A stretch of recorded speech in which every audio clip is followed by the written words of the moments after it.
পৃষ্ঠা চেঞ্জ করি, দেখো পূর্ণ বাক্যে উত্তর দাও। এই পূর্ণ বাক্যে প্রশ্নগুলো আমাদের ক্লাস 5-এর ছোটো ছোটো বাচ্চারা কি করে, যে শুধুমাত্র উত্তরটুকু দিয়ে দেয়, ওদের লিখতে আলসি হয়, বাড়ি গিয়ে বলে যে না আমরা ফুল বাক্যে লিখে এসেছি। কিন্তু তোমাদের যাদের ভালো রেজাল্ট করার খুবই ইচ্ছা, তোমরা একদম পূর্ণ বাক্যে সুন্দরভাবে উত্তর দেবে।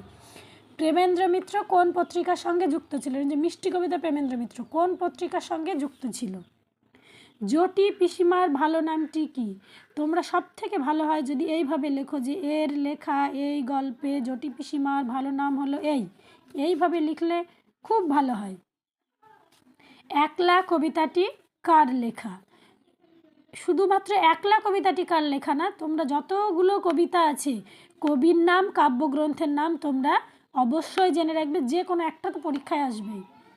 বোম্বাগড়ের রাজা কবিতাটি কার লেখা? কোন কবিতার বই থেকে নেওয়া হয়েছে? যে একটা বলতে বলতে আর একটা দেখো। সুতোয় মাঞ্জা দিতে কি লাগে? তোমরা হয়তো বলবে যে ও তো সুতোর মাঞ্জা দিতে কি লাগে, বইয়ে তো ছিল না। হ্যাঁ, আকাশের দুই বন্ধু গল্পে তো ছিল না। তো তোমরা যদি বইয়েও না থাকে, এই যে এখন এই যে ঘুড়ি ওড়াচ্ছে, এই যে জগদ্ধাত্রী পুজো গেল সবাই ঘুড়ি ওড়াচ্ছে, তো ঘুড়ি ওড়ানোর জন্য যে বাস্তবে যে লাটায় আমরা যে সুতো দিই, সেই সুতোটাতে আমরা মাঞ্জা কিভাবে দিই, দেখবে যে অনেকে বাচ্চারা মাটির হাঁড়িতে কাচের গুঁড়ো, হ্যাঁ আঠালো কিছু পদার্থ, অ্যারারুট এইসব দিয়ে অনেকক্ষণ জাল দিয়ে ফুটিয়ে ফুটিয়ে সুতোতে মাঞ্জা দেয়। ব্রিটিশ শাসিত ভারতবর্ষে কোন পতাকা উঠত? মানে আগে কোন পতাকা উঠত, তারপরে স্বাধীন করে তারা কোন পতাকা ওড়াবে বলে ঠিক করেছে। কোন মাসে তাল পাকে? তাল নবমী থেকে নেওয়া হয়েছে।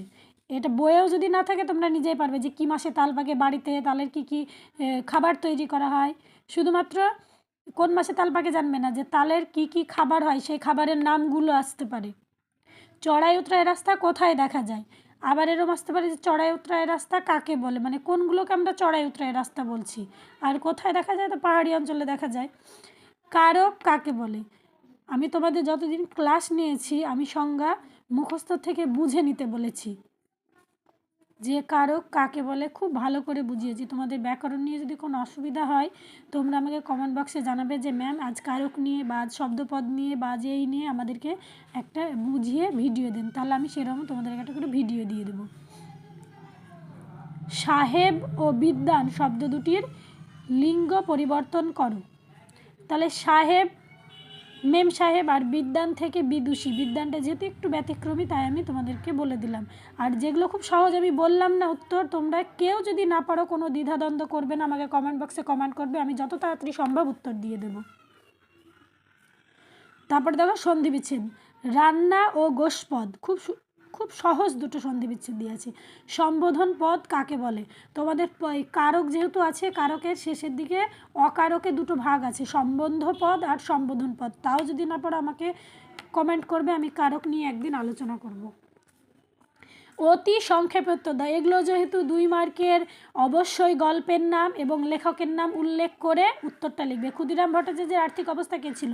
যে পরীক্ষক যে খাতা দেখবে সে যদি ভাবে যে ক্ষুদিরাম ভট্টাচার্যকে, সে তো বুঝিয়ে বলেনি, তাহলে নম্বর আমি কেটে নেবো, তাহলে কিন্তু কেটে নিতে পারে। তাহলে তোমরা এভাবে লিখবে যে এর লেখা এই গল্পে, অর্থাৎ তাল্লবেবী গল্পে ক্ষুদিরাম ভট্টাচার্য ছিল, সামান্য দিন যা ছিল সেটা লিখে তারপর তার আর্থিক অবস্থা কেমন ছিল, যে হারিয়ে উঠতো না কি, তার কী হতো না কি, সেটা লিখবে।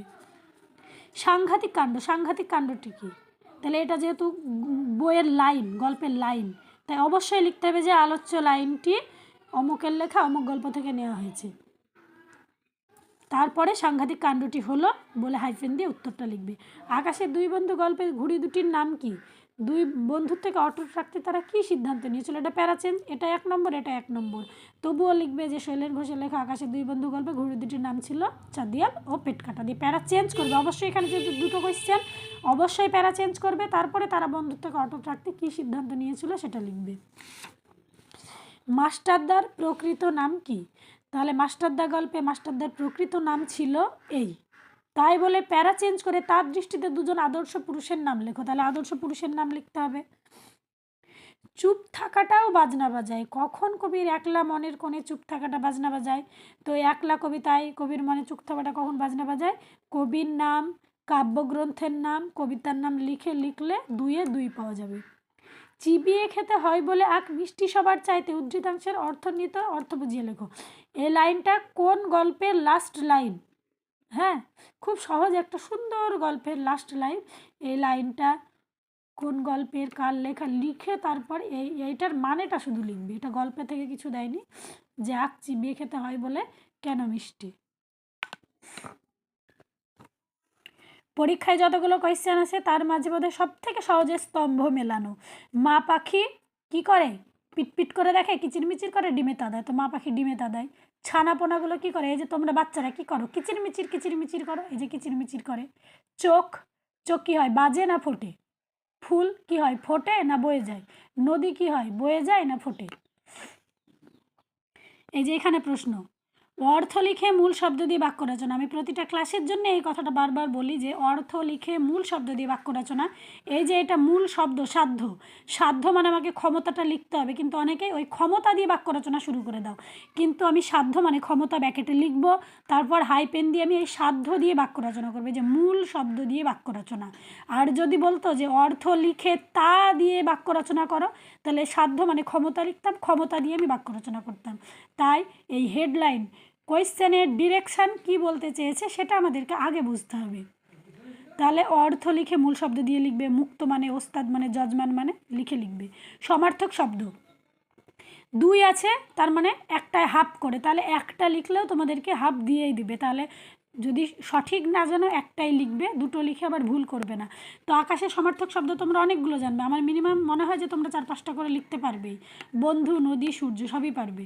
অনেক সময় এই অর্থ লিখে বাক্য রচনা দিয়ে থাকে, সমার্থক শব্দ লিখে বাক্য রচনা দিয়ে থাকে। পদ পরিবর্তন করো, পাথর, মাটি, বন্ধু, গাছ, এইভাবেও এই পদ পরিবর্তন করেও বাক্য রচনা থাকতে পারে। আর এই যে একটা কোয়েশ্চেন সহজ ছিল, আর এই যে এখানে একটা সহজ। এলোমেলো বর্ণ সাজিয়ে শব্দ তৈরি করো। দেখো, তিলপিটুলি, ইতস্তত, ঘুরপাক, অষ্টপ্রহর।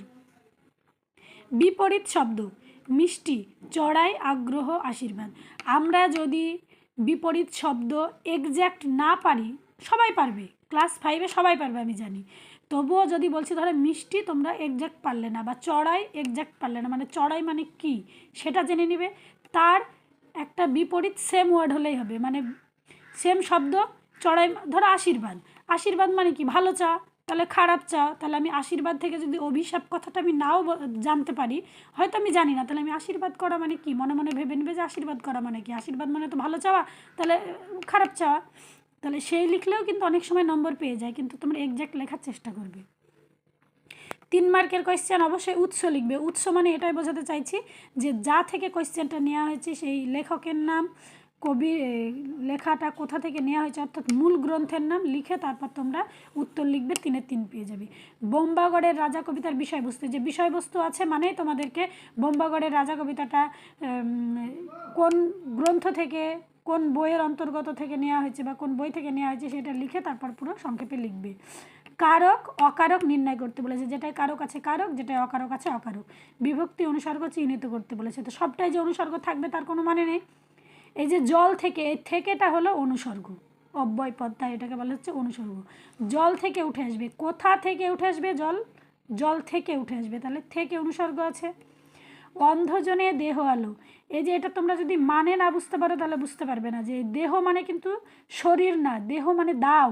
এটা একটা কবিতার লাইন, অন্ধজনকে আলো দান করে, এটা দান অর্থে আছে, এটা দান অর্থে আছে। তাই তোমাদেরকে কি কারক হবে ভেবে চিন্তে করতে হবে, এটা ভাবার বিষয়, ভালো করে ভেবে করবে।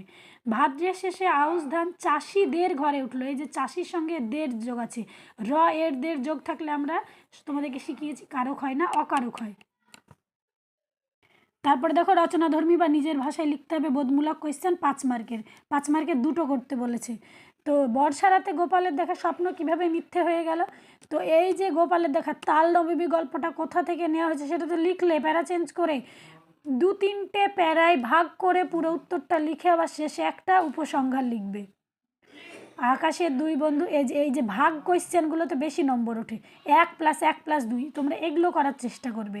আকাশের 2 বন্ধু গল্পটি কোন বই থেকে নেওয়া হয়েছে, তাহলে লেখকের নাম শৈলেন ঘোষ, কোন বই থেকে গল্পটা নিয়েছিল সেটা লিখবে, প্যারা চেঞ্জ করবে। চাঁদিয়াল আর পেট কাটার কীভাবে দেখা হয়েছিল লিখবে, আবার প্যারা চেঞ্জ করবে, তাদের পরিকল্পনা শেষ পর্যন্ত কীভাবে সফল হলো লিখবে।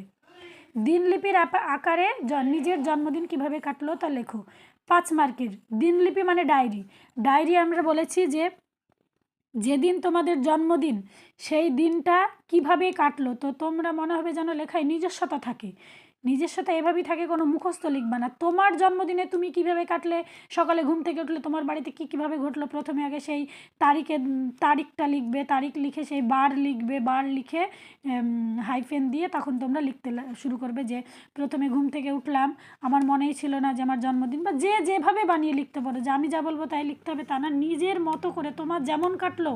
সব জন্মদিন যে খারাপ কাটবে, সব জন্মদিনই যে ভালো কাটবে এমন নয়, যার যেমন হবে নিজের অভিজ্ঞতায় যেন সত্যি চিত্র ধরা পড়ে, তবেই 5-এ 5 পাবে। তারপরে দেখো একটি বিষয় রচনা, বাংলার উৎসব, জগদীশচন্দ্র বসু। এই যে রচনা শুরুতেই একটা পয়েন্ট কিরম দেওয়ার চেষ্টা করবে, একটা কোটেশন দেওয়ার চেষ্টা করবে। ভূমিকা যদি লেখো তো এরকম, বাংলার উৎসব, কথায় আছে বাঙালির 12 মাসে 13 পার্বণ, এই বলে কোটেশন দিয়ে শুরু করতে পারো। তারপরে উৎসব মানুষকে সমস্ত বন্ধন থেকে মুক্ত করে, লিখতে পারো। উৎসব মানুষকে মিলিয়ে দেয়, এইসব কিছু একটা ভালো বাক্য লিখে সেটাকে কোটেশন দিয়ে ঘিরে, বা যে বাক্যটা হয়তো কোনো লেখক বা কবি বলেছিল তার নাম দিতে পারো, না হলে এমনি একটা বাক্য দিয়ে সেইটা দিয়ে শুরু করবে এবং প্যারা চেঞ্জ করে করে সব লিখবে। আমি বাংলার উৎসবটা নিয়ে বলি। বাংলার উৎসব লিখবে, উৎসবের ভাগগুলো লিখবে, তারপরে উৎসবের ভাগে বাঙালির বড় উৎসব লিখবে, তারপরে তোমার ঋতুকালীন উৎসব মানে শীত ঋতু, বসন্ত ঋতু, এই ঋতুকালীন একটা উৎসব লিখবে। ধর্মীয় উৎসব লিখবে, যে হিন্দুদের কী কী উৎসব, মুসলিমদের কী কী উৎসব, খ্রিস্টানদের কী কী উৎসব, এই ভাগগুলো করে পয়েন্ট পয়েন্ট করে এই বাংলা উৎসবটা লিখবে। আর আমি এই বাকিগুলো নিয়ে আলোচনা করছি না, তোমাদের যে যে রচনা তোমরা এখনও ম্যানেজ করতে পারোনি বা পড়তে পারোনি সেইগুলো আমাকে কমেন্ট লিখো, আমি সেই রচনা নিয়ে আলোচনা করব। আর পরবর্তী ভিডিও পাওয়ার জন্য আমার চ্যানেলটাকে লাইক এবং সাবস্ক্রাইব করে রেখো। আর তোমরা এই 25 শিক্ষাবর্ষে 6-এ ওঠার জন্য তোমাদের জন্য আগাম শুভেচ্ছা ও অভিনন্দন রইল। এবং আমি তোমাদের জন্য 6-এর প্রথম থেকে প্রতিটা টেক্সটের গল্প, কবিতা আমি সুন্দর করে বুঝিয়ে সমস্ত প্রশ্ন নিয়ে তোমাদের জন্য ভিডিও বানাবো। সেই জন্য আমার ভিডিওটাকে অবশ্যই লাইক এবং সাবস্ক্রাইব করবে।